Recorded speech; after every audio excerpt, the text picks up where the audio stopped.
The Autism Research Institute relies on the generosity of donors like you to make this webcast possible.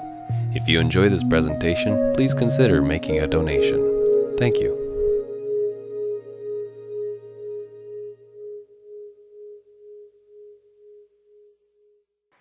Before we get started, I'd like to introduce our speaker. Dr. Lauren Moskowitz is an assistant professor of psychology at St. John's University.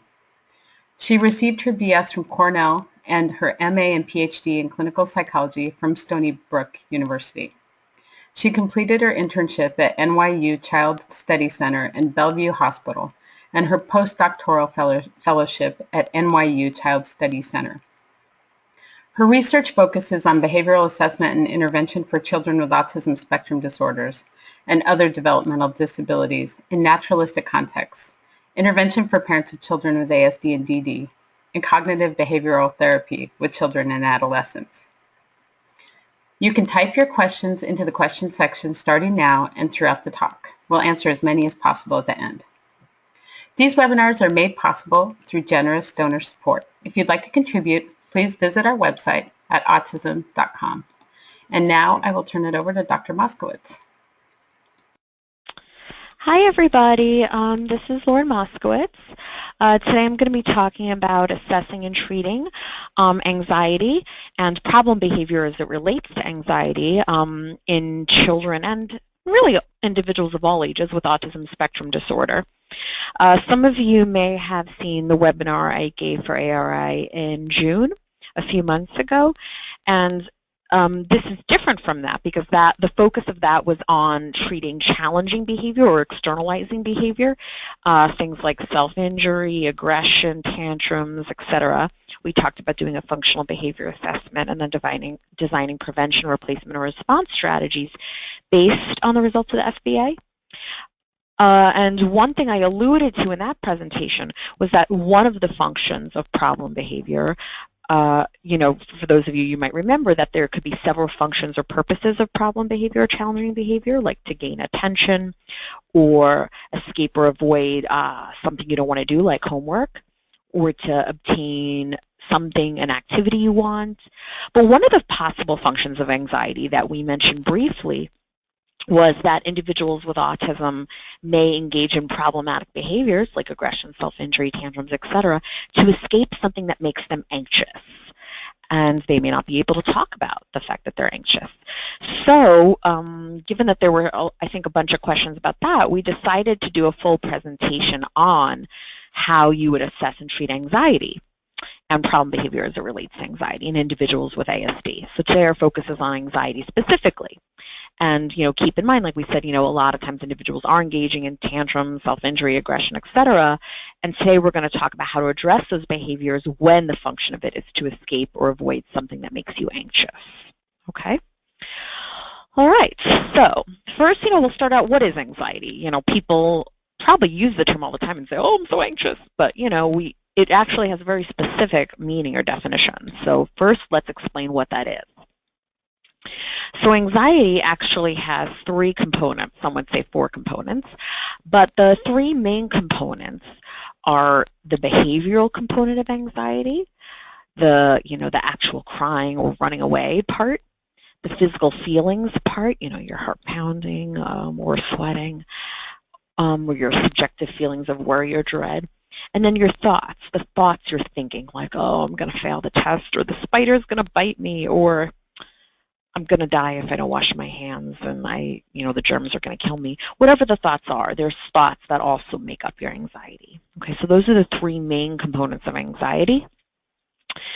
In some more detail, so there's the feelings component of anxiety, like we said, which could be made up of all the feelings of physiological arousal that you have when you're anxious. And, there's the picture, I think, from Jurassic Park, because your body is wired to have those physical feelings when you're anxious, because it's adaptive in some way. Back in the day when, you were running from a lion or running from some sort of predator, you want your body to go into fight or flight mode so that you are running away from the lion, so your heart's beating fast, trying to pump blood to your extremities, to your feet and your hands so you could run away. So your heart's beating fast. As a result, you're having heavy or rapid breathing. Your muscles are tense. Your face might be flushed. You might be perspiring. You might feel nauseous. Think of all the different ways you feel when you're worried about something or when you're anxious. You know, when you're going to take a big test or something like that. You know, you might have butterflies in your stomach. You might feel like you can't catch your breath. Those feelings are all a part of anxiety, and that's, again, just one part of anxiety. Okay, and the feelings part of anxiety really also includes the sort of subjective feelings of anxiety, because, you know, your heart might be beating fast if you're running up the stairs too, but that's not the same thing as being anxious, right? So there is this kind of subjective feeling or affective component of anxiety. Then there are the thoughts that make up anxiety. So here, you know, you see I'm trying to minimize the thing on my screen to see it. So you see a little kid here thinking, oh, what if the spider crawls on me and then bites me and I die, right? You know, a lot of people might see a spider and not think that. They might think, ew, gross, or they might think, oh, it's cute, like in Charlotte's Web, or they might think nothing at all. But then some people, you know, when they see a spider, they might think, what if it crawls on me and bites me, right? So that's an anxious thought. And so thoughts or cognitions are also a part of anxiety. And there's a lot of type of, we call it cognitive distortions is the fancy word for it, or thinking traps is another term for it. There's a lot of kind of thinking traps that people fall into when they have anxiety that lead to anxiety or contribute to anxiety. One of those, for example, is catastrophizing, always thinking the worst thing ever is going to happen. So not just, you know, oh, the spider's gross, but the spider's going to bite me and then I'll get an infection and then I'll die. Or, you know, one example I always give, one of my teenagers I worked with once, for example, was afraid that if she failed her test in high school, then she was going to fail out of class and then fail out of high school and then never get into a college and then wind up never getting a job and then wind up becoming a stripper. So you can see that big kind of snowball, right? From not just, oh, I'm going to fail my test, but really just snowballing until you get to this horrible, horrible final outcome, right? So that's something that people do a lot when they're anxious. There's mind reading sometimes, believing what you think other people are thinking about you. So, you know, the example we always give is, you know, if you pass someone on the street, you know, and you said hi, someone you knew, and they didn't say hi to you, there's two different things, well, many different things you could think. But one thing you might think is, you know, oh, he didn't see me, right? Which would probably make you not really feel or think much of anything. You might forget about it. But someone with anxiety might think, someone who has some difficulties with anxiety might think, oh, he didn't say hi to me because he doesn't like me. Or because he's upset with me or because he's mad at me, right? And that's going to make you feel pretty anxious and worried, or possibly angry, I guess, depending on who you are, right? So the way you're thinking about a situation is really, really influencing how you feel and how you behave, right? If you're thinking, oh, he doesn't like me, he's mad at me, you might not say hi to him next time. Whereas if you're just thinking, oh, he didn't see me, you might say hi to him next time, right? So these things are linked, our thoughts, feelings, and behaviors. Back to that slide. Right, just like that slide here. Oh, we can't go backwards. But yeah, the slide where our thoughts, feelings, and behaviors are linked, that triangle slide. That's the important thing, that they all affect one another. So mind reading is another thing people do, thinking, oh, he's mad at me, or he doesn't like me, or he hates me, or he thinks I'm stupid, whatever it is. Fortune telling, predicting that you think something bad's going to happen in the future. All or nothing thinking, which we sometimes call black and white thinking. For example, believing if you don't do something 100% perfectly, you failed, or thinking, you know, either I get into this one college or that's it, I'm never going to be a success at all in my life. You know, just thinking things are either one or the other. Let's see, or oh, if so-and-so didn't talk to me in the hall, it means he hates me and I'm not his friend. You know, really kind of jumping to conclusions, not really seeing any middle ground or any shades of gray sometimes, you know, but really thinking things either have to be one way or the other. And then just in general, sort of negative thinking, really picking out only the negative aspects of the situation. You know, if one of my kids who sang in a play For example, she was very worried because one time she missed one note or sang one note wrong. So, things that other people might even notice, but you're really worried about or thinking about that one little negative thing that you think everyone's noticing, maybe like a pimple on your face, but no one else is probably thinking about that, right? So all those thoughts are really part of anxiety. Then there is, of course, how come it's not going to the next slide? Sorry. Oh, there we go. Then there's the behavioral component of anxiety, okay? And that is the part that that is most noticeable and that we most often talk about in applied behavior analysis, just the behavioral part of it. The classic escape or avoidance behavior, such as running away, running out of the room, right? Someone's afraid if, they run out of the room when they see a dog or a spider or maybe other people. Cowering, freezing can be another behavior. Reassurance seeking, that's pretty common with a lot of their kids. Did I do that okay? Did I sing that well? Did I sing that well? Did I play that well? One of my little kids with pretty severe OCD who had autism was always asking his mom for reassurance if he was sick. Am I sick? Am I coughing right? Am I breathing right? Does it look like I'm flushed? Those sorts of things. Asking parents or teachers, usually parents, for really constant reassurance to try to help relieve their anxiety. Pacing back and forth, crying, all these things could be behaviors that indicate anxiety. Okay, so those are the three main components of anxiety. Just moving this slide. Okay, so just now that we defined anxiety, we'll briefly address just some background on anxiety and autism spectrum disorders. So, back when I actually first started studying anxiety, I would say, whatever year that was, not too long ago, 2006, there was really nothing on it. There was very, very little, like a handful of studies that were on it. Especially in applied behavior analysis, there's really, really a reluctance to ever talk about the term anxiety. And I think a big reason for that is because in applied behavior analysis, there's really only a focus on behaviors. You don't want to, what ABA people call mentalize. You don't want to mentalize and say, oh, he's doing that because he's anxious, because it's really hard to prove the cognitive and physiological and feelings component of anxiety, right? When in ABA, you can only really talk about what you see right in front of you. And a kid might run away or cry or yell because of lots of things, because he doesn't like something, or because he's angry, or because he doesn't want to do his homework, not necessarily because he's anxious. So in ABA, or applied behavior analysis, it's really hard to kind of prove that anxiety component. We'll talk more about that. So I think that's, there's a reluctance among operant researchers to really talk about the construct of anxiety, pretty much. So that's one reason historically why there wasn't much on it. But really, in the past 10 years, 5-10 years, so much has come out. It tends to be more in those children with autism who are verbal and have a higher IQ, because it's even harder to measure anxiety in those kids who don't.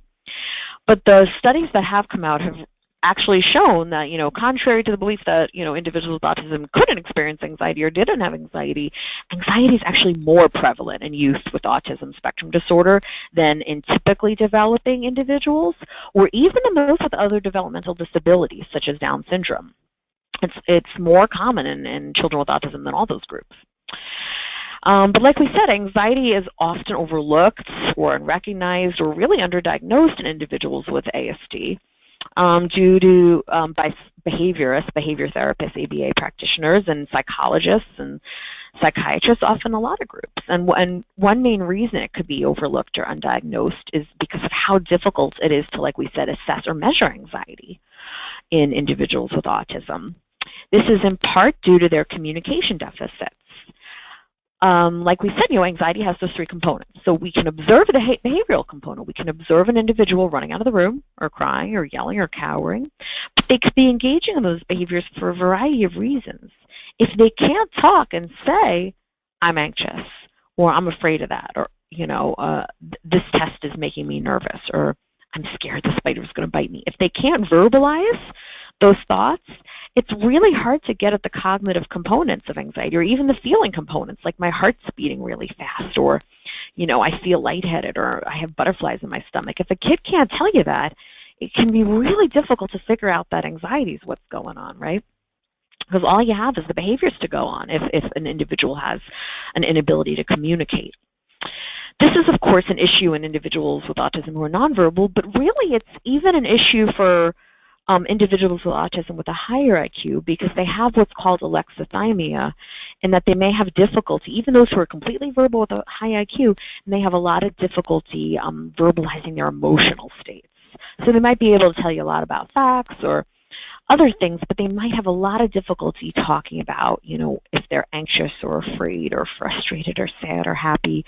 That's really kind of a part of autism, that difficulty talking about emotions. So the communication deficits are one reason it's so difficult to measure anxiety, because like we said, we can only really measure the behavioral component. It's much harder to figure out how to measure or assess the cognitive, affective, physiological sort of components of anxiety. And then another reason is the idiosyncratic, what we call idiosyncratic behavioral expression of anxiety in kids on the spectrum. Like we said, some of the behaviors that typically indicate anxiety are, kind of obvious, like running out of the room or crying. Those are fairly obvious. But then some individuals with autism really express their anxiety in a very odd or idiosyncratic way. Like one of my kids would always say, "Daddy, where's deodorant? Daddy, where's deodorant?" when he was anxious, right? So if you weren't his parents or didn't know him, you wouldn't really know that that meant he's anxious. So again, some kids might engage in, or one of my other kids would say, "Here we go, everybody," or "Come on, everybody." So sometimes they have specific phrases, stereotype sort of phrases they use, or specific body motions, or specific facial expressions. For one of my kids, it was plugging his ears, things they do that indicate they're anxious. So that's another reason it could be difficult to assess or measure in kids on the spectrum, because it may look a little bit different, the anxiety, than it does in other children, especially because sometimes their facial expressions are different than neurotypical children, so they might not express their anxiety in the way we're used to, right? Another reason anxiety is often overlooked or unrecognized could be due to what's called symptom overlap and unclear differential diagnosis. So, you take a symptom like social avoidance, a kid not saying hi to someone. Is that because he has social anxiety, or is that just part of the social avoidance that you would see in autism, right? Or if you see a kid opening and closing doors, is that checking a kind of ritual that you would see in OCD, obsessive compulsive disorder, or is it just one of the classic kind of stereotyped behaviors you would see in autism? It can be really, really difficult to tease those things apart, which is another reason it can be hard to diagnose in individuals on the spectrum.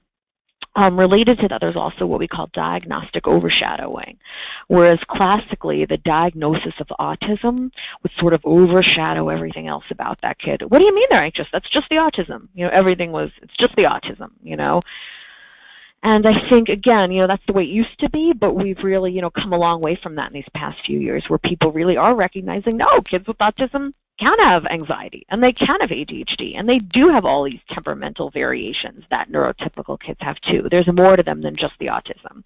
They have, strengths and limitations that are completely separate from the autism. So again, but I think classically that was one reason it was difficult to diagnose in this population. So take-home message here.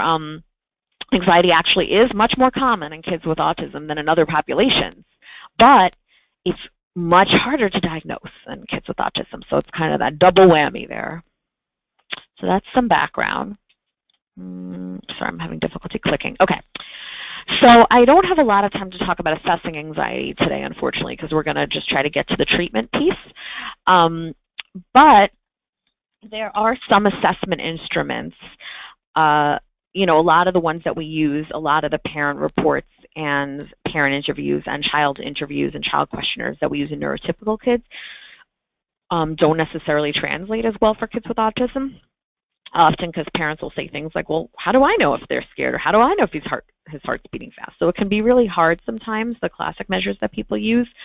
There are some studies that have come out recently that show that some of the measures that have been used for neurotypical kids or typically developing kids can be used for children with autism spectrum disorder, those at least who have an average or above average IQ, not necessarily those with ID.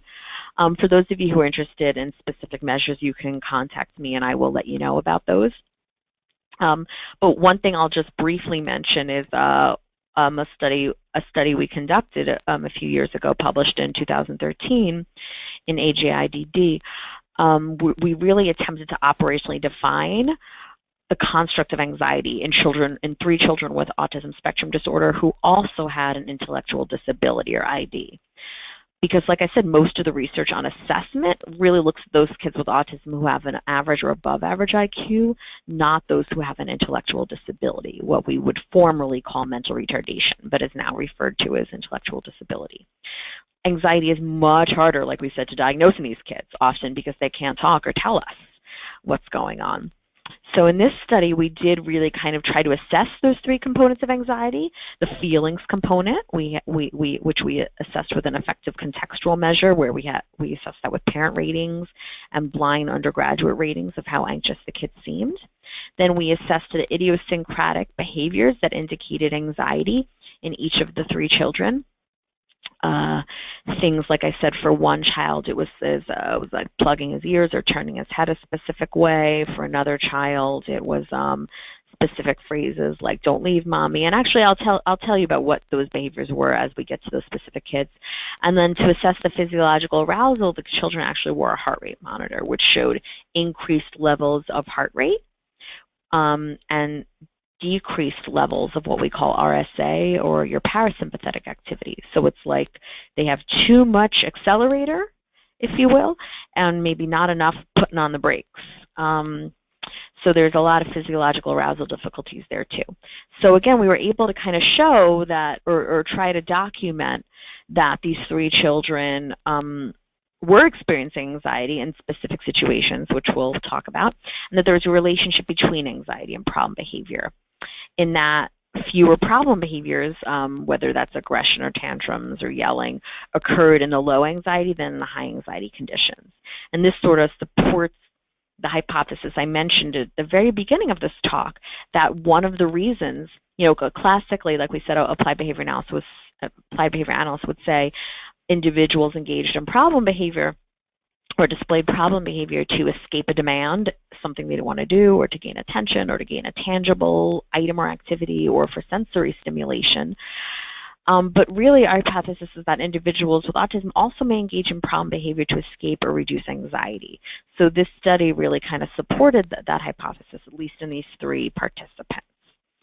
So the study dealt with how to assess anxiety in 3 participants, and then we also developed an intervention to address the anxiety, which is what we'll spend the last part of this presentation talking about today. But before we get into how to treat anxiety in children with autism, I thought it was important to try to really give a brief overview of how we treat anxiety in neurotypical children, those, again, who don't have autism or a developmental disability.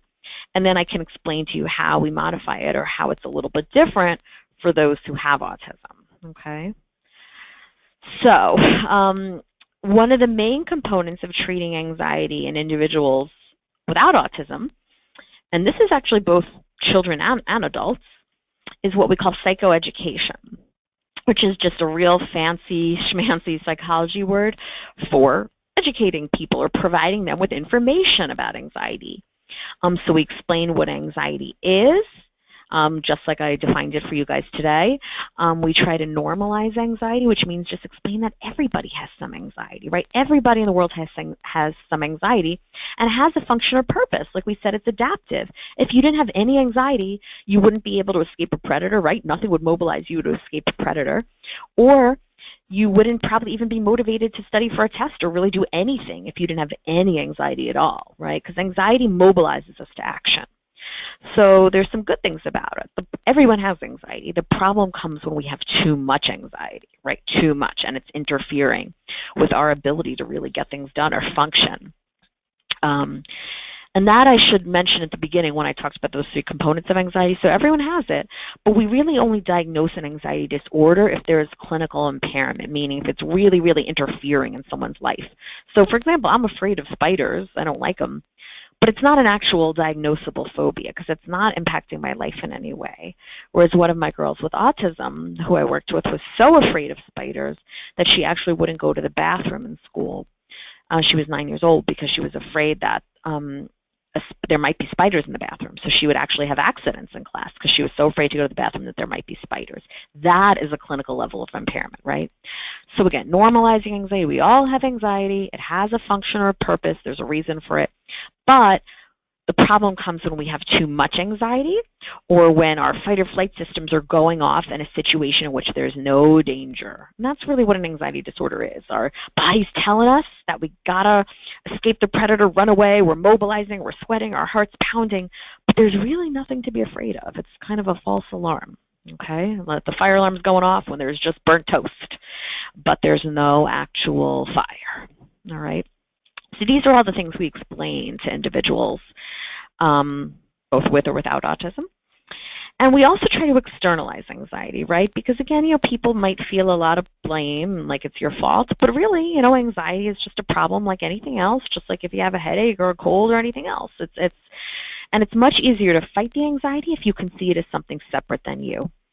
So with individuals, with adults, we will just call it your anxiety or your OCD. With kids, we often have them name their anxiety.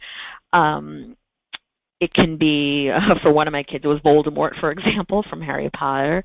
Because then, you're fighting Voldemort. You're really helping your child in fighting Voldemort versus, feeling like you're against your child. It's really you and your child are on the same team against his anxiety. So one thing we really try to do is externalize anxiety, okay? What else? And, that way you can say, too, this is just my OCD talking. This isn't me. You're just junk mail, OCD. You're not real. Stop bossing me around, whatever it happens to be. This is just my anxiety talking. I don't have to listen to it. I don't have to pay attention to it. So, again, it really, really helps to externalize your anxiety.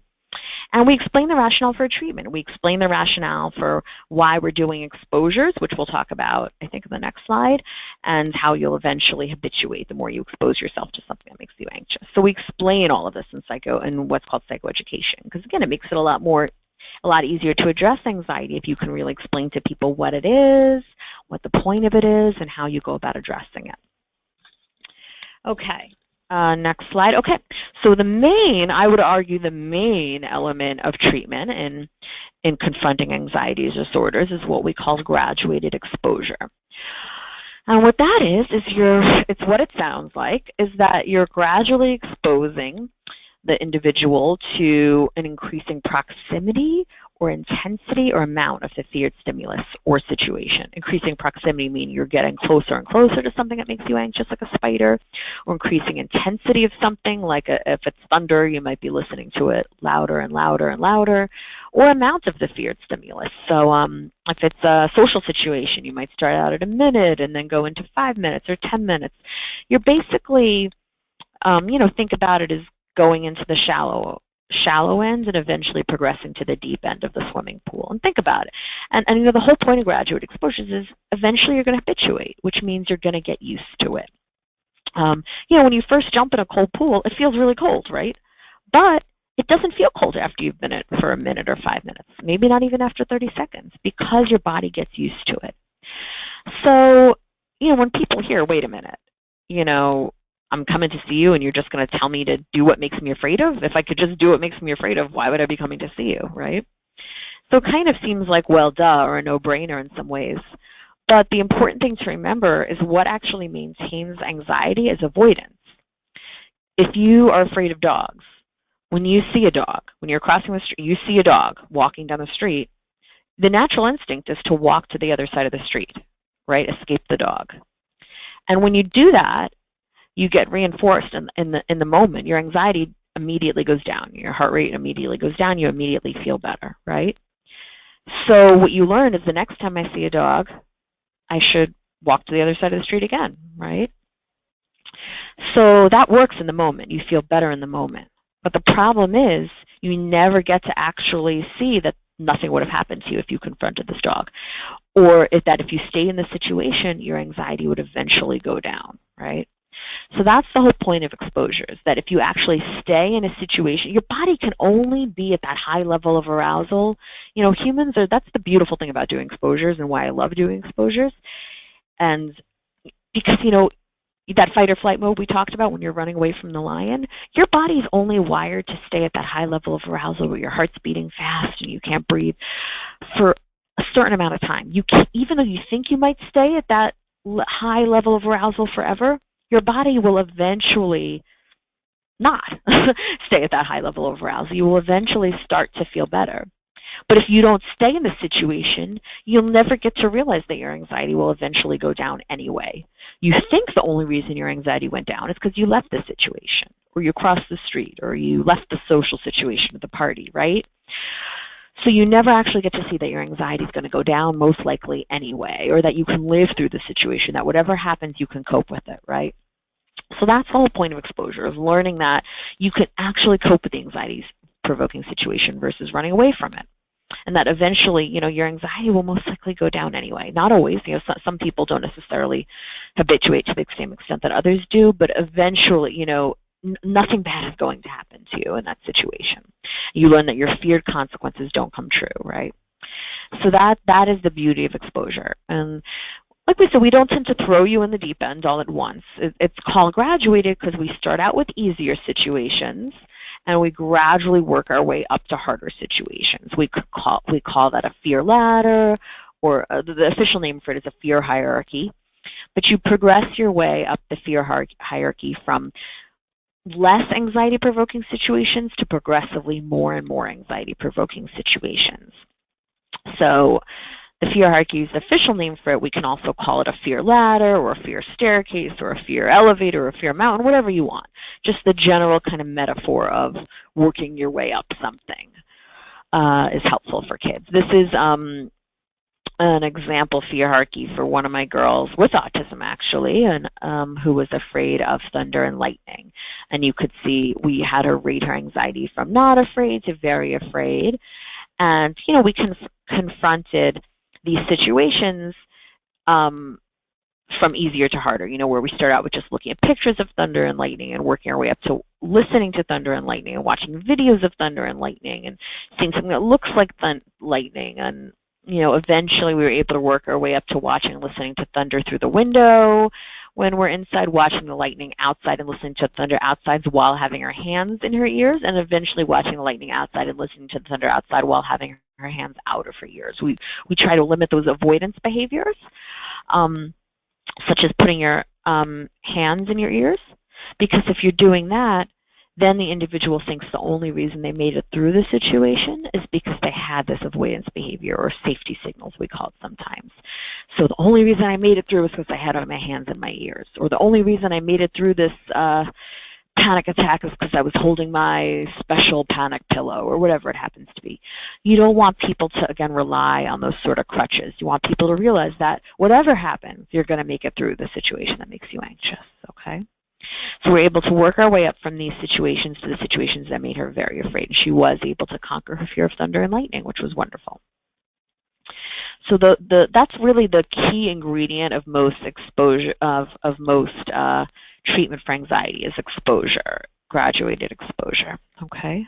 And it's very, very hard to really, some would say impossible, to treat anxiety without exposing yourself to it in some way, okay? Which is, the part that no one really wants to hear, but that's the reality. All right, and then the other main component of anxiety is what we call cognitive restructuring, and that's challenging your anxious thoughts. So first you have to identify when you're having anxious thoughts, and then really challenging them. So for example, the girl who was afraid that, she was going to wind up becoming a stripper if she failed a test. Do I know for certain that's going to happen? Do I have a crystal ball? And what evidence do I have that that's going to happen? Or what evidence do I even have that I'll fail this test? Have I ever failed a test before? Or is there another explanation for that? So for the individual who's crossing the street and says hi to someone they know and the person doesn't say hi back to them and they think, oh, he hates me, he's mad at me. Is there any other explanation for why he didn't say hi to you? And that's when you help the individual generate other explanations like, oh, maybe he didn't see me, or maybe he was running late for something, or, maybe he's not good at recognizing people, or maybe he's sort of in a fog or in a cloud when he's walking down the street. And when you can come up with other explanations for the situation, it can help you think differently about it. What's the worst thing that can happen? How bad is that? How can I cope with that?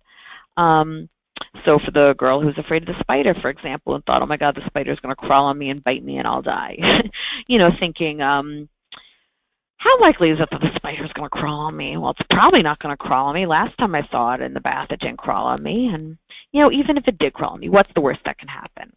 I guess I'll just swat it. That other time a spider crawled on me, I just swat it and it fell off me, right? So how bad is that? What if the worst does happen? What if I do fail the test, Because you can say, have I ever failed a test before? No, so most likely I'm probably not going to fail this test. But let's say even the worst happened and I did fail this test. How bad is that? How would I cope with that? What would happen then if the worst thing really did happen, So that's a big part of cognitive restructuring, or challenging those anxious thoughts, fighting your anxious thoughts. And another piece of it is coping self-talk, which is related to that, just because sometimes it's especially very difficult for kids, and especially kids on the spectrum, to really be able to challenge it. So it's a lot easier for them to just kind of say coping self-talk, like I can do this, I've handled this before, I'll handle it again. My brain's just stuck right now, I don't have to do this. Sometimes in treating OCD, which is a form of anxiety, they use the term boss back talk, like bossing back your anxiety. So saying, stop it, leave me alone, OCD, go away, shoo fly. So really, some of it is, again, just trying to, and part of this also can be externalizing it, like we said, giving it a fear or a name helps you fight it. Just saying, you're just junk mail, you're not real, stop bossing me around, anxiety or OCD. And this can help you feel, empowered, the child feel empowered rather than scared or trapped, right? So that's, again, a very important piece. And you, as a parent, can, again, help your child do that. When your kid is afraid of something, you don't want to just reassure them and say, oh, there's nothing to be afraid of. And you don't want to, again, make it seem like, I'm going to make you do this, thing that makes you anxious. You just want to be a coach to your child in terms of fighting his anxiety. So reminding your child, it's OCD, or if you named the OCD like Voldemort, if you named the anxiety or the OCD Voldemort, for example, it's just Voldemort making you do this. I know you don't want to be worrying about getting sick, right? So what do you want to do now? Let's just tell Voldemort to leave you alone so you can go do something else fun, right? So that's what you're trying to do, kind of be your kid's coach. Okay, so all of that's an example of boss back talk and all part of cognitive restructuring, okay? All right, and another key piece is reinforcement. So reinforcing brave behavior versus anxious behavior. So you don't expect perfection, just reinforce partial success or attempts. If a child's afraid of I'll talk about one of my kids who's afraid of happy birthday. It doesn't mean they have to go blow out the candles in the first try, even if they are staying in the same room as the cake, or even if they look at the cake, or for a kid who has social anxiety, they don't have to go give a speech, even if they can make a phone call, or even, what are the baby steps they can do? Reinforce any baby steps or any approach behaviors or any brave behaviors. Reinforcing is not the same thing as bribing. The example I always tell parents is if you go into a bank and your kid starts screaming and you say, if you stop screaming, I'll get you ice cream. That's a bribe, right? Because you're reinforcing the bad behavior, basically, after it's already happened. This is an example Carolyn Webster Stratton gives. Whereas reinforcement is proactive. If you go into the bank, before you go into the bank, you say to your child, if you're quiet and stand next to me quietly in the bank, we can get ice cream when you leave, right? In that situation, your child's never escalated. And it's the same thing here. You're not bribing your child. You're just, reinforcing your child. Would you go to work if you didn't get paid, right? You're trying to reinforce your child for doing something that's really hard for them. Arguably, there is nothing harder for any of us than facing a situation that makes you anxious, right? Nothing. I'm terrified of it. So really, you have to make sure that the reinforcement for doing so is really, really powerful. This is a key piece. Your child is not going to be motivated to do it if there's not something strongly reinforcing that they're going to be able to earn for facing their fears and confronting their fears, okay? And, the rewards can be tangible rewards, things they earn, or privileges, getting to do something really special. Or for a child with autism, it can be their perseverative interest, the thing they're really, really obsessed with, and we'll talk about that more later. Another thing we do is you can earn stickers towards something, or points towards a reward, or brave bucks, or at NYU, they called it Brave Bucks or Courage Cash, for example. You can come up with clever names of it where you earn things for brave behavior. Okay, so now that's basically how you treat in neurotypical children. Now in terms of treating anxiety for youth with autism spectrum disorder, what's different? So those components that I just went over are the same. You know, when you're treating anxiety in kids in the spectrum, you still need to have exposure, some form of psychoed if you can, some form of cognitive restructuring if the child is able to understand. But there's some differences. With individuals with ASD, you really need an increased structure and predictability in delivering the treatment components. Individuals with ASD tend to be more concrete. So you need to be as concrete as possible, maybe writing down exactly what the person needs to say or do, keeping lists. I'll show you, I think on the next slide or in 2 slides, you'll get to see lists of, you know, what is anxious and what is not an anxious behavior, what's an anxious thought and what's not an anxious thought, right? You have to make it as concrete as possible to explain these things to the individual with autism and use as many visual teaching strategies, pictures, written lists, prompts, posters as possible, right? That's one big difference. You need a lot more of that when you're treating individuals on the spectrum. Another is really an increased focus on generalization. We all know that individuals with autism have a lot more difficulty generalizing things they learn in one setting to another setting. So we really need to increase that focus on generalization. The classic treatments for neurotypical children with anxiety disorders, such as coping CAT, don't tend to involve the parents too much. You do meet with the parents, but the parents are not present with the child every session. Whereas in the cognitive behavioral treatments for children with autism spectrum disorders, such as facing your fears, the parents are there. The parents come for every single session, and they're learning what the children learn. You know, treatment's different. Some treatments, the parent's always present with the kids. You know, like if I work with a kid alone, almost always the parent's always there. So that they're learning how I help the child, coach the child through his fear of thunder and lightning, and then they can practice the same thing with the child at home. Or in some groups like Facing Your Fears, they might meet with the parent and child separately, but teaching them the exact same thing. So again, the parents know what to do. All right, so that's another big difference for kids on the spectrum. And then I would argue, and in another big difference, I don't have it here, but along with that first part about the use of concrete and visual teaching strategies, I would say that the cognitive component of CBT is often significantly modified or downplayed, or sometimes we really can't address the cognitive component at all for individuals on the spectrum, and we really have to rely on more of the behavioral components, like exposing themselves to the situation and reinforcing themselves for exposing themselves to difficult situations. But we may not be able to do that cognitive restructuring. It may be a lot more difficult for them to be able to identify and challenge their anxious thoughts or even use any coping self-talk. So sometimes we de-emphasize that part or substantially modify it or even leave it out entirely. But we try to get it however we can, and I'll tell you how we do that in a few slides. And then another main difference is incorporating the children's special interests. In general, you know, you want to incorporate any child's special interests, of course, anything that they really love. But those of you who have children with autism or who work with children with autism probably know that kids with autism tend to have what's called perseverative interests. We also refer to those as circumscribed interests or special interests, meaning a really, really, really, really strong interest in one or more things. Super strong interest. It consumes them sometimes, and they want to do nothing else other than that. And that can be an obsession with Star Wars or an obsession with Potato Head. Also, one of my kids was so obsessed with Potato Head. We'll tell you about that in a minute. But so you really want to try to incorporate those special interests into treatment in however you can.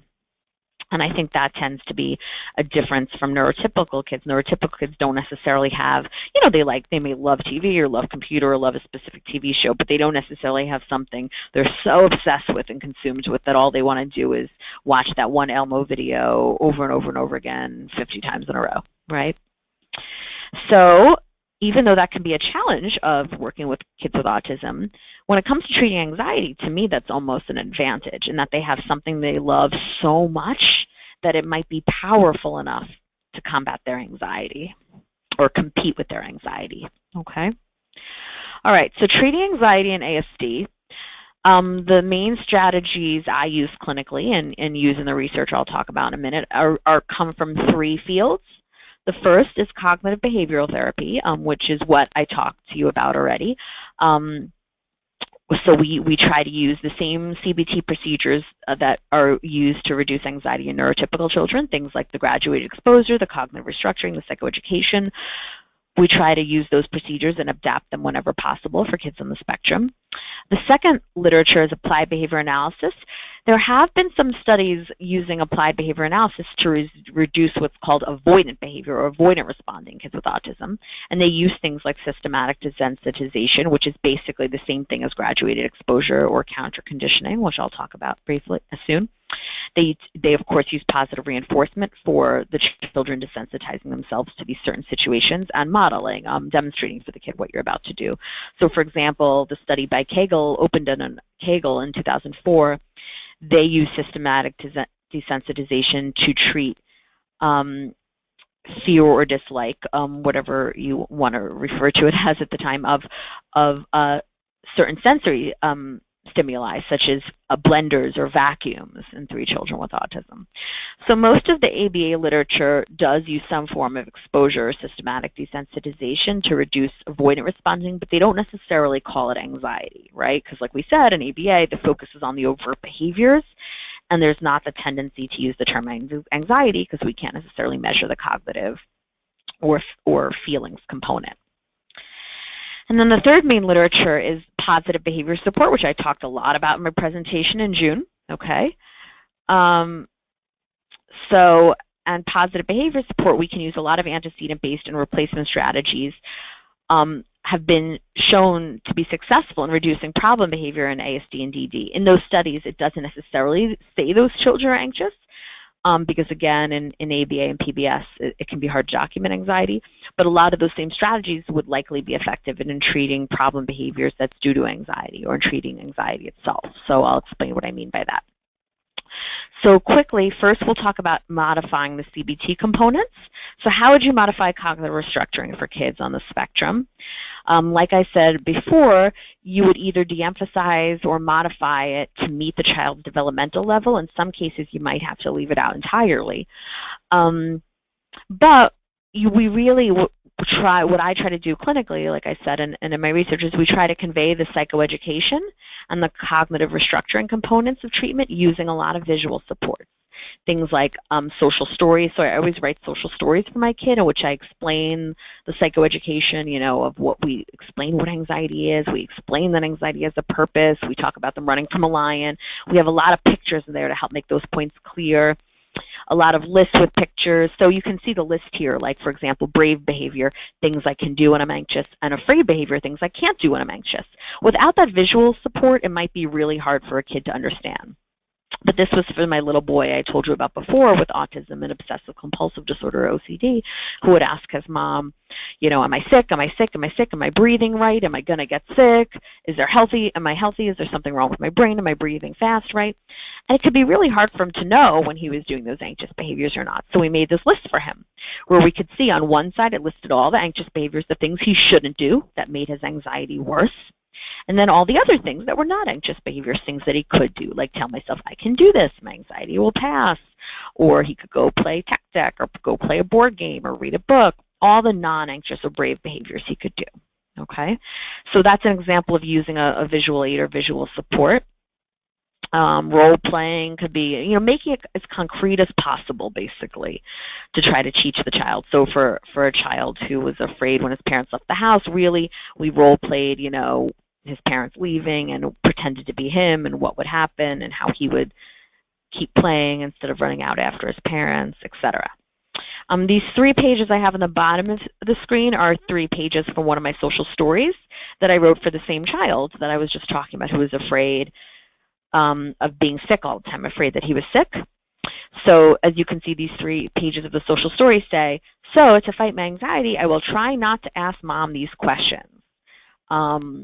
And I think it's, I can't really say what it says in the thought bubble, in the word bubble, but I think it says, am I sick, or am I healthy, or am I going to get sick, or something like that. And to help me fight my anxiety, mom will try not to answer my questions by saying, yes, you're healthy, or no, you're not going to get sick, right? That was the reassurance piece. Then we just like we have to eliminate avoidance or any safety signals, we have to eliminate the parent's reassurance a lot, because then the kid thinks the only reason they can make it through the situation is because their parents are reassuring them. So we have to show your child you can make it through that anxiety-provoking moment even when your parents aren't reassuring you, right? So, and to help me fight my anxiety, Mom will try not to answer my questions. Instead, Mom will say, that's just your anxiety talking. I can't tell you if you're going to get sick, right? So, again, this visual, really concrete strategy really can help kids. When I read the child the story for the first time, it was like a little light bulb went off in his head. He said, that's crossed out. That bubble's crossed out. I said, yes.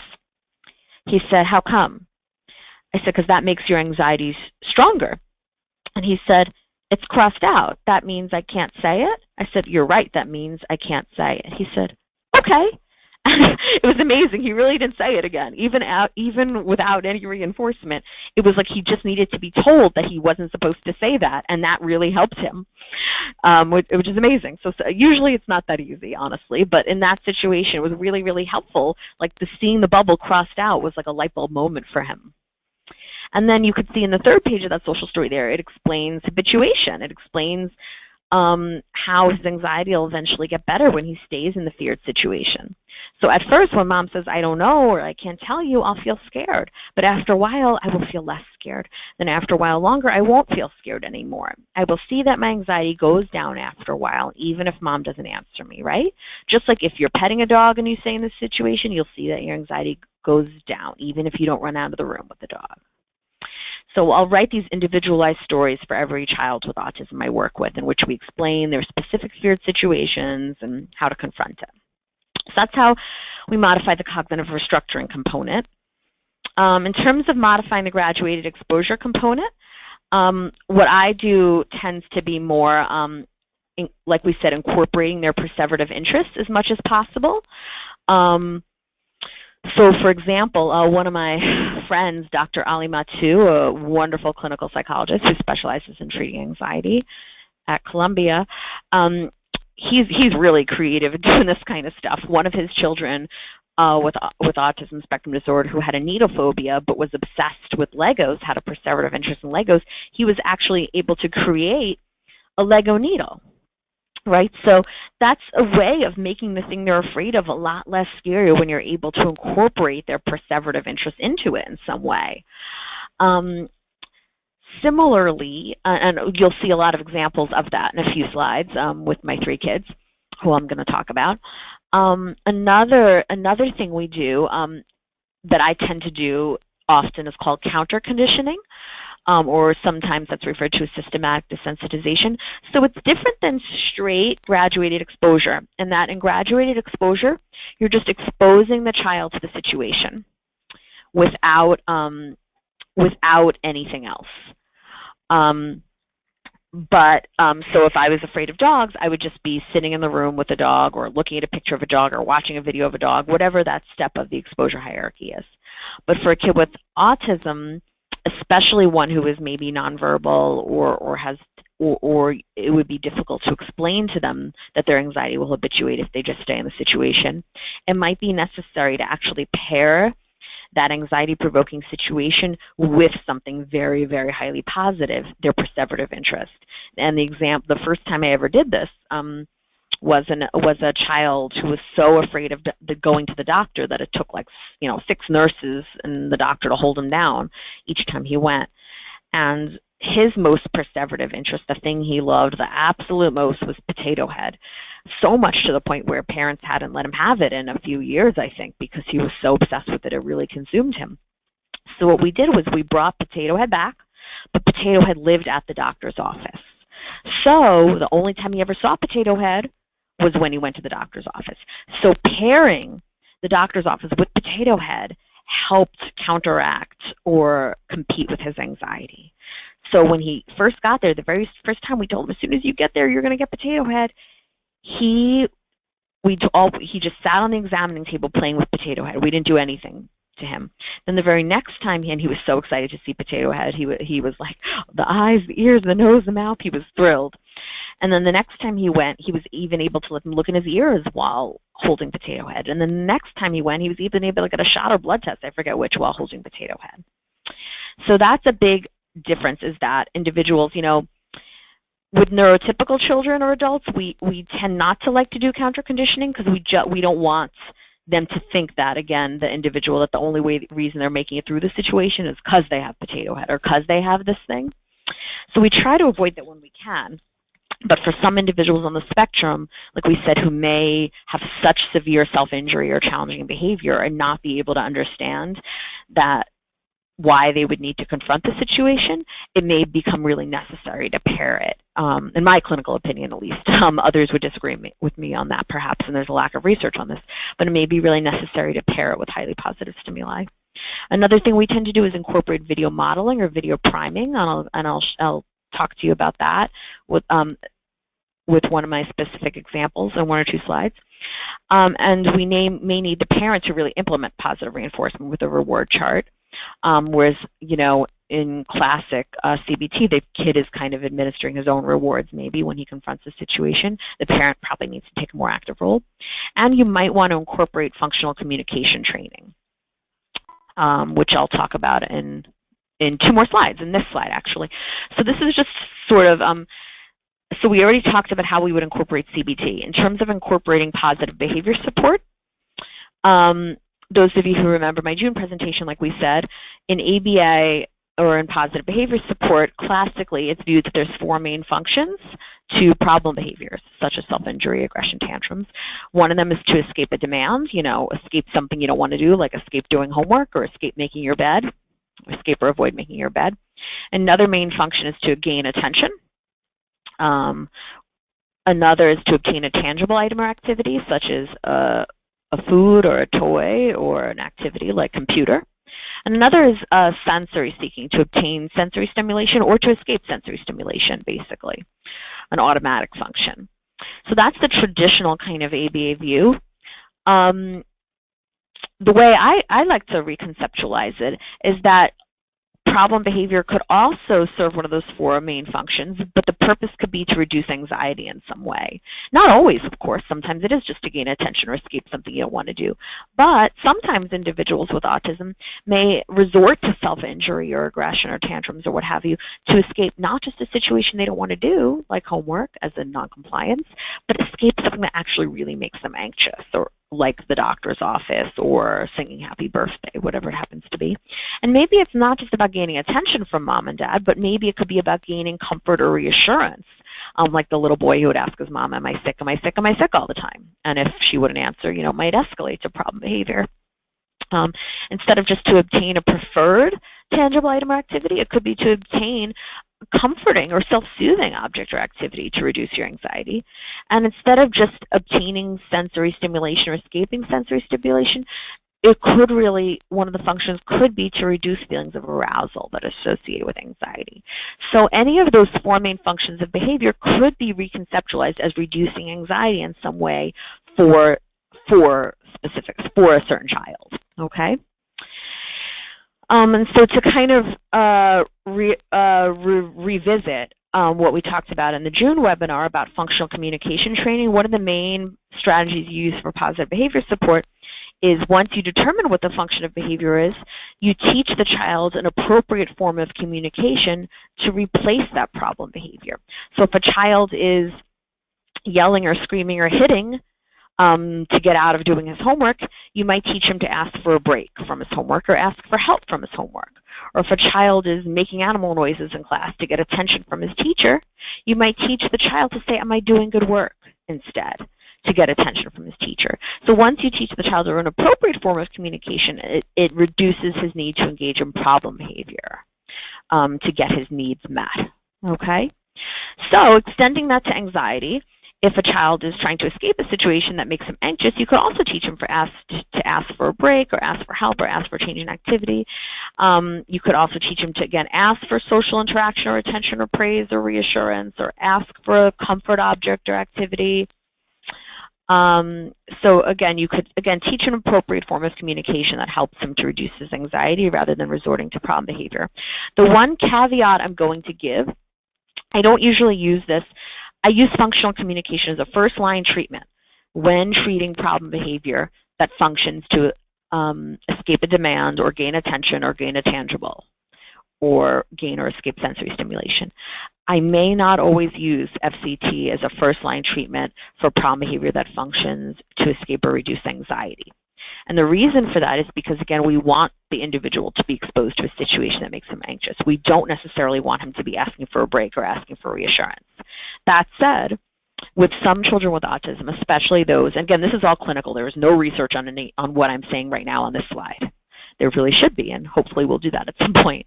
But clinically, with children with autism, especially those with intellectual disability who've had a very, very severe aggression or self-injury, it's very difficult to just throw them into a situation that makes them anxious without giving them some kind of control over the situation. So, for example, for one boy who was with autism who was afraid of the sound of other children crying and would get very aggressive when other children in his class cried, we did teach him to ask for a break from, we would start out with practicing having him listening to videos or audios of other children crying, and we would allow him to ask for a break from that situation. However, we can't allow him to ask for breaks forever, right? Because then he'll never expose himself to the feared situation of other children crying and learn he could cope with it. So what we did was we gave him break cards in which he could ask for a break, and we gradually reduced the number of break cards over time so that he was increasingly exposed to the feared situation of other children crying, for example, okay? So FCT might be a strategy you would use, but you have to really kind of balance it with the need for graduated exposure. I hope that makes sense. All right. I don't have a lot of time to spend on these slides. These are the same, these next 2 or 3 slides are the same as the presentation I gave in June, I believe. These are just general positive behavior support prevention strategies, but they can be particularly useful in treating anxiety. One of them is just increasing predictability in general. We use visual schedules to do that, to really help a child know what to expect. And that is, that can be key in treating anxiety. Studies have shown with individuals with autism that there is less problem behavior in situations that are in which an upcoming event is signaled, aka predictable, versus unsignaled. So that just talks about problem behavior. They don't talk about anxiety, but if I had to guess, the reason for that would be because I would guess the reason for that is because there's less anxiety in the situations that are signaled when you know what to expect, when you know what's coming, versus those that in which you don't. So using visual schedules, and again, we want people to be exposed to situations that make them anxious. We don't want them to rely on crutches to get through. But something like a visual schedule is something that we all use in life. I certainly know I depend on my Google Calendar. And so, certain things are maybe okay to really use if they're able to help the individual in some way and provide them with some sense of control over their environment. Another way to increase predictability is with timers or countdowns. Some children with autism, I've actually seen timers or countdowns make them more anxious, but other children it really seems to reduce anxiety for the same reason. I think I mentioned in my June talk, the subways in New York City now, they have a thing that tells you when the next train's coming. Like, next train will be here in 5 minutes, next train will be here in 3 minutes. And the reason for that is to reduce anxiety. We can't do anything about it. It's not helping the next train come any sooner, but it does comfort you or make you feel better in some way when you know when the next train is going to come. And it's the same for our kids. So again, to a certain extent, we have to learn to cope with our anxiety, but there's not necessarily a reason that you couldn't use timers to let people know how long they have to be in a certain anxiety-provoking situation, okay? This is one of those kind of coping things that may be okay. And again, it depends on the child. If a child is really relying on this as a crutch and is obsessed with how much time do I have, how much time do I have, how much time do I have, then it might be better not to use a timer. So, we have to really individualize this for every kid. Another way to increase predictability is using priming, where you preview future events under relaxed conditions on a one-on-one basis so that they become more predictable. Wild, Kegel, and Kegel, what they did was for a child, for example, who was overwhelmed by group instruction the next day when they read a story during story time, what they did is the parents would read the story at home the night before under relaxed conditions, again, one-on-one, so that it was less overwhelming for the child the next day. Again, they didn't use the word anxiety in this study, but my guess would be that the reason was effective was because it made the situation less anxiety-provoking for a child. Same thing with kids with autism. Laura Schreiman, they did a great study with video priming where they carried a camera through the transition setting to show the environment as the child would see it when progressing, like moving through one store, entering another store. And again, they didn't say the word anxiety, but my guess would be the reason it might reduce problem behavior is because it's reducing the child's anxiety associated with those transitions. Those of you who have a child with autism or work with them clinically know that they often have a lot of anxiety when it comes time to transition from one classroom to another, or from home to school, or from one store to another in the mall, right? So what we use that kind of strategy clinically a lot. Videotaping like a bird's eye view of what it looks like moving from one class to another so that the child can watch it and become more familiar with it. And again, this might not teach the child to cope in the long term with transitions. Other strategies like exposures and cognitive restructuring need to be used, but it can certainly help reduce the aversiveness of the situation so that it's a little bit easier for the child, especially in those early stages. Okay. Oops, sorry, I'm going backwards. Providing choices is another way to give children or adults, anyone, an increased sense of control over that situation. Because again, often when we're anxious, we feel trapped. We feel we have no control over the situation. So any control you can give the individual. Do you want to sit here or here when you see the dog? Do you want to do this or this? Any kind of choices you can give the individual really help increase their sense of control over the situation. Okay? All right, so that's the kind of background on how to treat anxiety in neurotypical kids, how to modify it for kids on the spectrum, and now I'm going to briefly try to take you through those the 3 children I mentioned that we operationally defined anxiety for, and showed that anxiety was higher and the problem behavior was higher in the high anxiety than the low anxiety situation. I'm going to take you through the intervention we did for each of those 3 children, or maybe only 1 or 2, depending on our time. So these are not their real names. The first child we'll call John.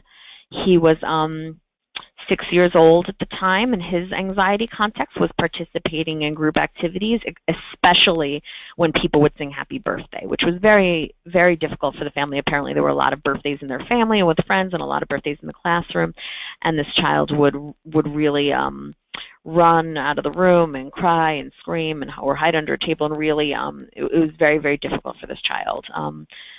Probably due to some combination of the group and the singing, as well as I think the fire from the candles was also a piece of it too. The whole thing was just sensory overwhelming for him, and really definitely made him anxious. So, and then the second child, Ben, his anxiety context was fear of being left alone at home, fear of his parents leaving. So when his parents would leave the house and run an errand or go somewhere and leave him with his uncle or grandparents or a babysitter, that was hugely anxiety-provoking for him. And his anxious behaviors were things like, Mommy, where are you going? Mommy, where are you going? Running to the door, looking out the door. John's anxious behaviors were things like cowering, freezing, running under the table, saying, here we go, everybody. A few things like that. I'm not remembering them all.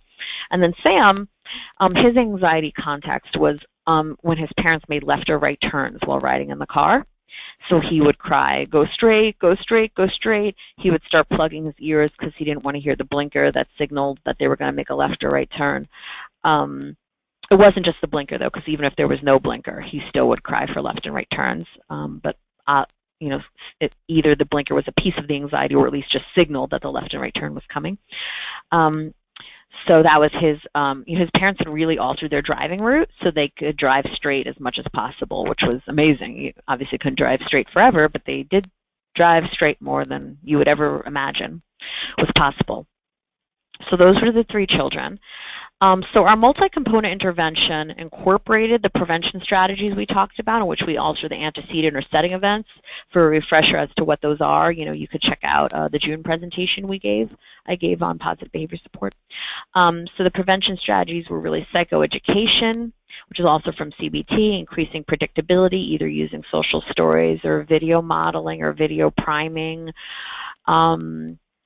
Providing choices or incorporating the child's perseverative interest into the activity, just like that example of the Lego needle. Using graduated exposure But more than using graduated, so we were gradually exposing the children to the situations that made them anxious in increasing amounts. But also not just graduate exposure, but counter-conditioning, where we really paired the anxiety-provoking situation with their most highly perseverative interest. And then in terms of replacement strategies, you could use functional communication training or relaxation training, teaching relaxation skills. And clinically, I've used these with children, as I mentioned. But for these 3 children, we actually didn't use either FCT or relaxation training. We did teach the child, one of the children, coping self-talk. Ben, the child with separation anxiety with his parents, we taught him coping self-talk, which we'll talk about. But these are replacement strategies you could use. And then we use the consequence-based strategies of positively reinforcing them for brave behavior, for coping with their anxiety and for facing their fears. Extinction meaning not reinforcing their problem behavior or anxious behavior anymore. So, for example, not driving straight when he's screaming, drive straight, but making a left or right turn, right? And then differential reinforcement, which basically means you're paying a lot more attention to the brave behavior than you are to anxious behaviors, essentially, okay? So those are the main kind of strategies we used. That's the sort of multi-component intervention approach we take.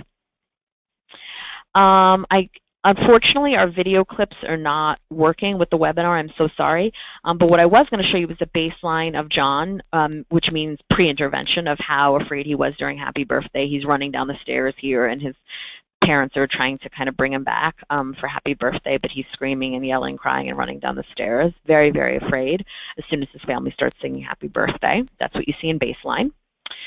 So the intervention for John, like we said, and these are the same elements, but I'm going to tell you how we individualize them for John. Oh, I'm actually not going to have time for all 3 children, I think, because it's already 2:15. Wow, I'm talking a lot, sorry. But the first component was increasing predictability, so making birthday parties more predictable. So we used video priming or video modeling, actually, for that. Video priming is when there's no model in the video, like we said, a bird's eye view of transitioning from one store to another. But for him, we actually used video modeling. He was obsessed with Elmo and Sesame Street, obsessed. That was his perseverative interest.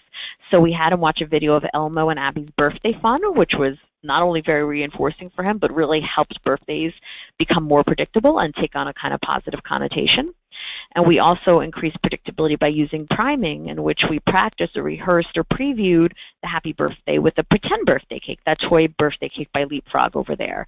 So again, it's kind of a way of practicing it. You could also think about it as a kind of low-level or easy exposure to Happy Birthday. You could think about both the video of Happy Birthday and the pretend birthday cake as very, very easy exposures also.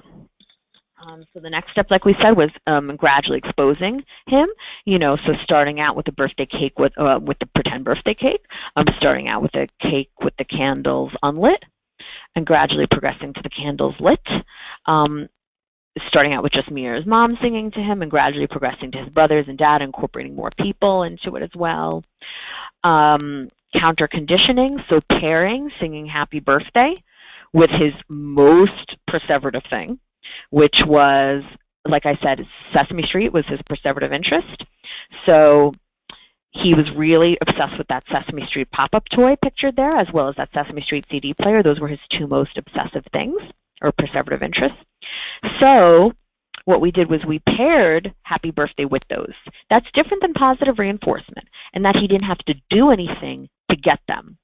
Instead, we gave it to him non-contingently, which means that as soon as we entered the room with the birthday cake, singing Happy Birthday, we gave him those, either the Sesame Street pop-up toy or the Sesame Street CD player, okay? So he, again, the anxiety-provoking situation of Happy Birthday was then paired with Sesame Street, helping him to have a positive association with it, right, instead of a feared or negative association with it. We also used musical candles, and that he loved music, so that was kind of another kind of counter-conditioning strategy. Even though we initially gave him the Sesame Street toys non-contingently, we gradually transitioned to using the toys as positive reinforcement. So first, we just gave it to him as soon as we started singing Happy Birthday. He didn't have to do anything at all, like I said. But then after about 3 times of Happy Birthdays, 3 Happy Birthday sessions, we changed it so that he had to make some sort of approach behavior. So either sit near the cake, sit in a chair near the cake to receive the Sesame Street pop-up toy, or then try to blow out the candle. And we don't care if he could actually blow out the candle or not. We were just trying to get him to approach the cake in some way. So if he made any attempt to walk up to the cake and blow, then we gave him Sesame Street pop-up toy. So again, we gradually transitioned from just pairing the happy birthday with the Sesame Street pop-up toy to positively reinforcing him for an attempt at approaching the cake with the Sesame Street pop-up toy. As I mentioned, we incorporated his perseverative interest, which was Sesame Street, both in terms of the counter conditioning, positive reinforcement, but also even in terms of increasing predictability with the Elmo's Birthday Fun CD. We also had him watch YouTube videos of Bert and Ernie singing Happy Birthday. And then finally, extinction, in that we prevented him from running out of the room, which is what he would have done before. We didn't hold him near the cake, because that would have probably escalated his anxiety. Instead, we just, either closed the door to the room or maybe put chairs or something in the, if there was no doorway, just so that he wasn't able to run out of the room, but had to at least remain in the room while we sang Happy Birthday. Okay? All right, so that was Happy Birthday intervention. Unfortunately, we can't watch the intervention videos, like I said, because the video is not working. I'm sorry. I don't think I have time to talk about the second or third kid. I will just say, is there anything I should note about either of them? Oh, with Ben and his separation anxiety intervention, I will say that we did teach him coping self-talk, so he was obsessed with the characters Kylan. So in his social story, we had Kylan and his other perseverative characters saying to him, "I am Super Ben, I can do it, I can fight my anxiety." So that helped him again to kind of cope with his anxiety. And the only thing I'll mention for the third child, Sam, who was afraid of left and right turns. So like I said, we had to alter the driving route so that parents were not driving straight as much as possible anymore. We worked our way up, the graduate exposures worked our way up from left and right turns that, first we were just listening to the blinker in the car, parked in the car in the driveway, for example. We started out with easier, quicker left or right turns, and worked our way up to bigger left or right turns, like the intersection pictured there. The only thing I want to mention for Sam is the counter conditioning for him. I was particularly proud of what we did, and that his perseverative interest was Dr. Seuss. In particular, he loved the story The Sneetches, and so we made an audio recording of the Dr. Seuss stories. He liked The Sneetches best of all, so he would listen to that one. And he would get to listen to the Dr. Seuss recordings on his headphones while riding in the car. Again, in CBT, people would say that you shouldn't do that because that's distraction. So then the child's learning that the only way he can get through the situation is by being distracted from it. But again, I don't have data to back this part up. Clinically, he did not seem to be distracted. Each time he approached a left or right turn, he looked out the window and turned back to watch the left and right turn, which was one of his anxious behaviors, showing that he was aware of the left-right turn. It's just that I believe the Sneetches or the Dr. Seuss recordings competed with, were more powerful than the anxiety, were so reinforcing that they were able to kind of counteract or overcome or overpower the anxiety in that instance. That is my hypothesis. We also incorporated his perseverative interest in Dr. Seuss into the social story, in that he was afraid of left and right turns, but loved the foot book. So we made a story of left foot, right foot, left turn, right turn, turns in the morning, turns at night. So in that way, we were able to incorporate his perseverative interest into many elements of treatment. And I will just say the frequency of all of their problem behavior dramatically decreased. The frequency of their anxious behavior also dramatically decreased from baseline to intervention. And the frequency and their blind undergraduate subjective ratings of their appearance of anxiety also dramatically decreased from baseline to intervention for all three children. I'm going to skip over limitations and future directions and just kind of say in summary, you can use all of these strategies from positive behavioral support to augment standard CBT. And I think that's basically it, that you do need to modify CBT in the way we talked about, but that is very, very possible to address anxiety in children with autism, regardless of their level of intellectual disability, using some of these cognitive behavioral ABA and PBS sorts of strategies. I think that's it, and I'll take, there's some books that I think are very helpful and some websites I think are helpful, and I'll take questions with our remaining 10 minutes or so. Okay, great. Hey, Lauren, thanks so much. It's been really interesting, and we have a lot of questions, as you can imagine. I'm sure. I'm sorry I talked so much there. Oh, no, it's okay. I think one of the, I want to make sure some of our audience members have adults or older children with autism, and I know that your clinical expertise has been really focused on younger kids, but I wonder, do you know of any resources that would be helpful for them? I know that the behavioral theories are the same regardless, but some of the questions I've had are about things that only, maybe adult children would be thinking about, like death and these sorts of issues. Right. Have you heard about any resources for that? Yes. So I don't know resources per se, but the procedures you use are the same. So even when we have an adult with an anxiety disorder, let's say, who doesn't have autism, and I've treated a lot of adults with anxiety disorders as well, the procedures are the same. So for an adult, for example, and this is going to sound very morbid, I'm sorry, but who was very afraid of her child dying and would constantly be consumed by her child dying and had to engage in all these rituals like stacking up her newsletters in a certain way to prevent her child from dying, we actually did what's called imaginal exposures, where we had her imagine her child dying. I know this sounds horrible, and she would kind of recount. We had an audio tape or videotape you could do, a version of her talking about, her child dying, and then she falls out the window, and then and she would tell the same story over and over and over and over again, and we would record it each time and have her listen to it for homework too and record each time. And she would rate her anxiety on a scale of 0 to 10 or 0 to 100 each time. And what she saw over time is, again, you can, even though it's painful, and of course the thought of your child dying is always going to make you sad, and no one wants that, the more she was able to kind of listen to that recording. Because what happens is, just like if you say to someone, don't think about a yellow taxi, you're going to think about a yellow taxi. So what happens is anytime you're afraid of something, part of you is telling yourself, don't think about it, don't think about it, don't think about it. But that only kind of makes it come back stronger. So it actually makes you a lot less anxious if you're able to talk about it.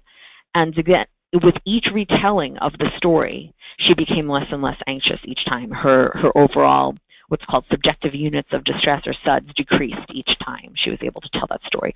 So basically, you can do exposures with almost anything. With things that are really hard to expose yourself to in real life, you can do imaginal exposures, where you kind of imagine the situation and verbally describe it and tell it over and over again, and or listen to it over and over again. I hope that answers your question.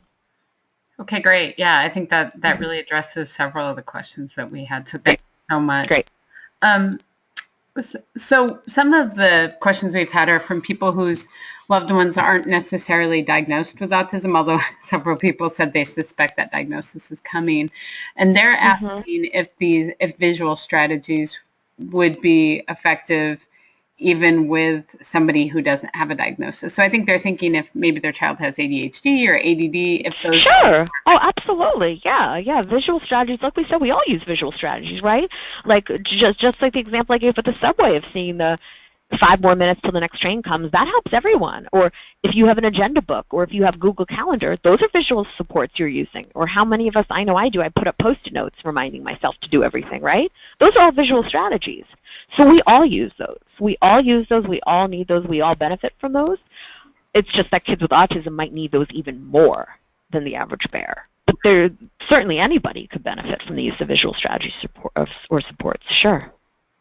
Okay, so this person's actually asking about hypnotherapy. Have you seen anything like that used for anxiety effectively, or do you know anything about that topic?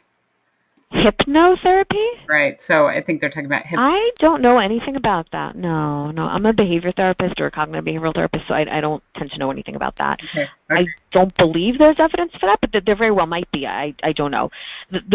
All of the evidence for treating anxiety in neurotypical kids all shows that basically the only thing that's effective is behavioral or cognitive behavioral therapy. There's much less research, like we said, on individuals with autism, but there have been several RCTs, randomized controlled trials, that have come out in the past few years by Jeffrey Wood's group, Judy Raven's group, Susan White, a few people who have shown that CBT modified in the ways I described with making it more concrete, increasing parental involvement, incorporating perceptive interests, etc. Modifying CBT in those ways is also shown to treat anxiety effectively in children with, quote, high-functioning autism spectrum disorder, those who have an average or higher IQ. There's very little research, almost none, I would say, in children who also have an intellectual disability, other than the study I just did, which I just described with those 3 children. And then there's some older ABA studies, like I said, that treat avoidance behavior, like the study I talked about, with systematic desensitization to treat the fear of vacuums and blenders. But I don't know. I don't know of any research on hypnotherapy or anything else.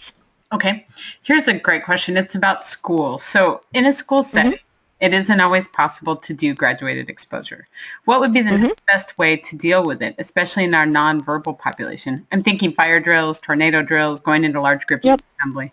Yeah, and you still do have to do graduate exposures. There's different ways to do it, like we said, right? So fire drill, that's actually one of my common ones a lot of my kids have. We make social stories about fire drills, and you can think of the lower steps of the exposure hierarchy or the fear ladder, right? We'll have kids listen to audio recordings of fire drills on their computer at home, videos of fire drills. Then we might have them do that in school, in their classroom, in a counselor's office. And you might actually work your way up to the point where, often the principal will agree to have them come in like before or after school hours and play the fire drill over and over again as the final kind of step in an exposure hierarchy. But you can definitely do those things and should and need to do exposures in school settings, absolutely. Again, it doesn't mean you're doing that final level of it, that you're playing a fire drill all day long, because think about it, there's lots of practice things you can do, again, to work your way up to that. You're not starting out at the level of fire drill anyway. But often teachers or principals will be accommodating in helping you do those final kind of level exposures, such as playing the fire drill. Such as, actually, I don't know if playing is the right word, but setting off the fire alarm, you know what I mean? Does that answer your question? Yep, I think so. And I think you covered that well in the talk as well. So good. Be a place for measured breathing or meditation in treating anxiety in children with ASD, looking for ways to help a child achieve calm in instances where anxiety is triggered. Good. That's a good question. June Groden has done a lot of great work on modifying it. And I didn't talk about relaxation training today, and that's because I actually didn't use it with those 3 children in the study, and a lot of the time I don't use it clinically because some of my kids do have trouble understanding it, and sometimes it'll make them more nervous. They'll say, am I breathing right? Am I breathing? Am I doing it right? And sometimes it could kind of escalate their anxiety, but I know June Groden's done a lot of great work on at the Groden Center on using relaxation, like deep breathing, progressive muscle relaxation to reduce anxiety. And that is something I'll usually put in my social story, say, when I'm anxious, and list all the things they can do. Like, I can go watch a movie. I can go play with my tech deck. I can do deep breathing like this. It's one of the many tools you can teach a kid to use when they're feeling anxious. But the main thing you really do want kids to rely on, if they're able, is, you don't want them to think, that they need to, because the crutch a lot of kids fall into is, I need to breathe a certain way to make my anxiety better. And what you want kids or adults to realize is that whatever you do or don't do, your anxiety is eventually going to go down in that situation. You will be able to cope with an anxiety-provoking situation, whether you breathe deeply or don't breathe deeply, right? But certainly for kids who have trouble understanding that concept, teaching them to breathe deeply can be helpful. And you can do that in many ways, like teaching them to take 3 deep breaths. You can say, pretend you're blowing out a candle and hold up 3 fingers and blow the first finger, the second finger, and blow out the third candle, right? Because you're trying to teach them to breathe in through their nose very slowly and breathe out through their mouth. You can have them do it like they're blowing bubbles, too. That's another good way to kind of teach that deep, slow breathing, blowing feathers. I'm trying to think what else. In terms of the progressive muscle relaxation, relaxing all their muscle groups, Donna Pincus has made a great CD called I Can Relax that I think is on childanxiety.net. But I've made my own recordings for kids of doing, tensing and loosening their hands and all their different muscles to try to help them relax. And you can also buy a relaxation book by June Groden that has a lot of visual drawings to help you help kids relax. Okay. Okay, great. Well, I think we only have time for one more question. I think the last question we'll ask is, if a family wants to seek some support, some clinical support for this, how do you find a therapist or a psychologist who is approach? That's a great question. Hopefully those websites should be able to help. The Anxiety Disorders Association of America, the Association of Behavioral and Cognitive Therapies, abc.org, has a Find a Therapist link too. I think you know, different cities have clinics. Like there's a wonderful anxiety clinic at Temple University, Phil Kendall's clinic, where they have the coping cat treatment, which was probably one of the first. Judy Raven's clinic is at the University of Colorado, and they specifically work with kids with autism. If you contact me specifically, if you live in a specific place, I might be able to direct you towards a resource. But probably these websites have some great resources. But in general, you could also just call providers that are in your insurance and ask them if they have experience with cognitive behavioral therapy. A lot of them, you know, it is kind of rare sometimes to find either CBT therapists who are specialized in treating autism, kids with autism, and not just anxiety disorders. And then it can also be difficult to find ABA practitioners for kids with autism who are specialized in treating anxiety. That can be difficult to find those two things. But I think hopefully, if you know, that's why if you know these things, you're able to help yourself too. Like the girl I was telling you about who was afraid of thunder and lightning. Her first therapist she saw before she came to me had her listen to headphones whenever there was thunder and lightning, which hopefully you guys realize from this talk is not the approach you want to use, right? Because then you're just teaching the child that they can't cope with anxiety. You're teaching the child to avoid the thunder and lightning rather than they can cope with it. It can be okay to have them listen to a headphone with music playing at the beginning, as long as you gradually decrease that volume over time so that they realize that eventually they have to hear the thunder and lightning. So sometimes when you see a therapist who isn't trained in CBT, they might not know that you have to expose yourself to the anxiety-provoking situation. So that can be an issue. But again, these are questions you can ask a provider when you call up if they're trained in CBT. And again, if you see things like that, if you see a therapist kind of encouraging avoidance behavior, you know, that might be a good kind of cue to maybe find someone different.